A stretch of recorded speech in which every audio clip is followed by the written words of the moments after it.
How do you determine when to use por versus para in a conversation?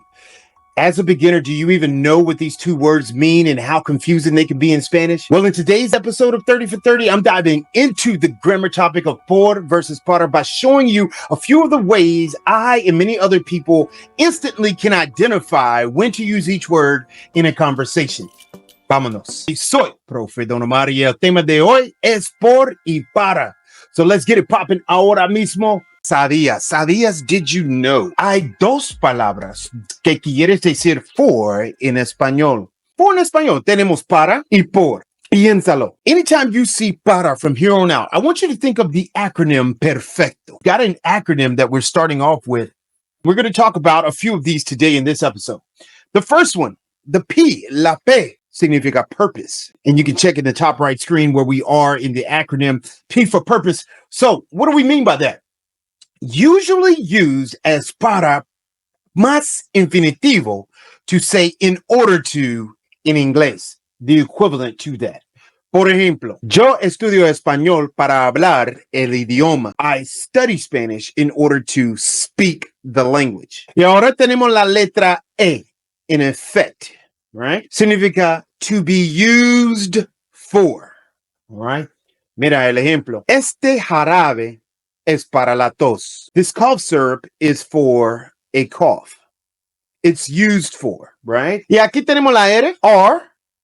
Here we have the R for recipient. Por ejemplo, when something is for someone. Por ejemplo, tengo caramelos para mis hijos. I have candy for my kids. Y ahora tenemos la otra. All right, so we're just giving you some brief explanations right now. We're jumping into these acronyms, but we're not going to go so deep that it becomes too confusing early on. So we're only going to do a couple of letters at a time so that you can understand and pick up what I'm putting down. So la segunda palabra, aquí tenemos por. And I want you to think of this acronym, poorly spelled, by the way, in English, but this acronym, attracted, right? So anytime you think of por, attracted, para, perfecto. I want those to go hand in hand when you're thinking about these. And when to use it, la letra A in attracted for por, around, right? ¿Y qué significa? Around him. That's how we say it in sur. Around him. All right, por ejemplo, hay una farmacia por aquí. Or you might hear people say, hay una farmacia por acá, as what we see here. Both meaning, is there a pharmacy around him? La T for transportation, the T for transportation. By means of, por ejemplo, viajo por avión a la isla. I travel by plane to the island. La R, reason, due to or because of. What was the reason? What was it due to or because of? Por ejemplo, llegué or yo llegué tarde ayer por el tráfico. We can tell el jefe o la jefa, we can tell them this right here. Yo llegué tarde ayer por el tráfico.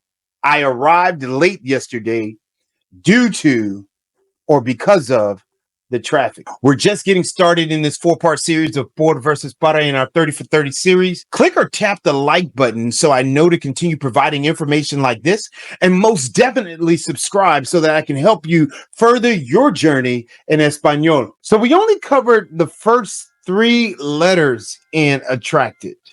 The bad, awful spelling. Only 3 letters. I want you to give me an example for each of the 3 that we covered. But I want you to go through in the second one, con perfecto. Give me 3 examples of perfecto, P-E-R. Damas y caballeros, perhaps por versus para is just one of the many concepts in Spanish that is confusing to you. I know many people struggle even with verbs such as ser versus estar.